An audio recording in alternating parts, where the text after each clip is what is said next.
Mana bugun birinchi qor 2025'te oxirida birinchi qor yog'yapti. Alpamishimiz, ona haykal.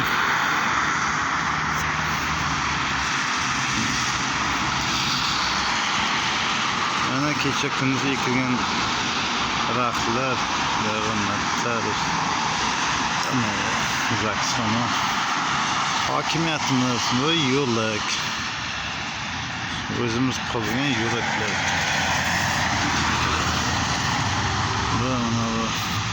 O'zimizni hokimiyat bu birinchi qor. Ana yo'llarda qaranglar, yuribdi. Hozir narigi betga o'tamiz. Mashin kutamiz.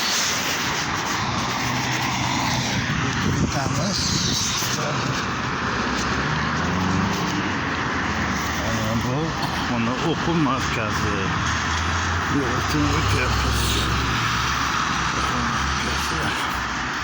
Bu Jodbon tumani hokimiyati. Qor yog'yapti. Tinimsiz qor.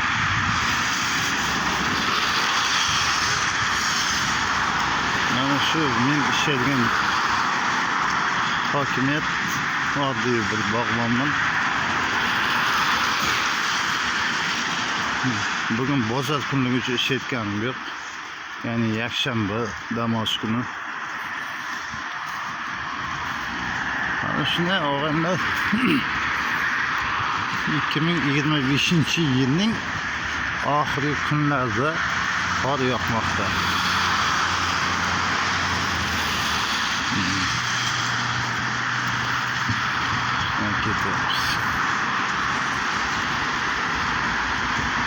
Şimdi hokimiyat. Jodbon hokim tumanligi. Tuman hokimligi. Yaqinroq do'stimi?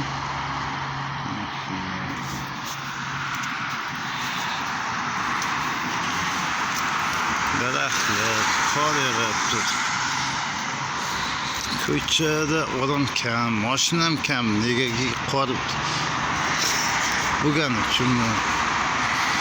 Shunday. Bu birinchi qor. Qo'yilga birinchi shu yillik hisobdan birinchi oqishi. Shunday. Ko'chalar. Men ko'cha ko'pam chiqa olmayman. Bilib bo'lmaydi, hozir har qanday odam bor, har qanday shaxs bor. Demak, yana ham meni kanalimga obuna bo'lganlarga rahmat. Sog' omon bo'ling.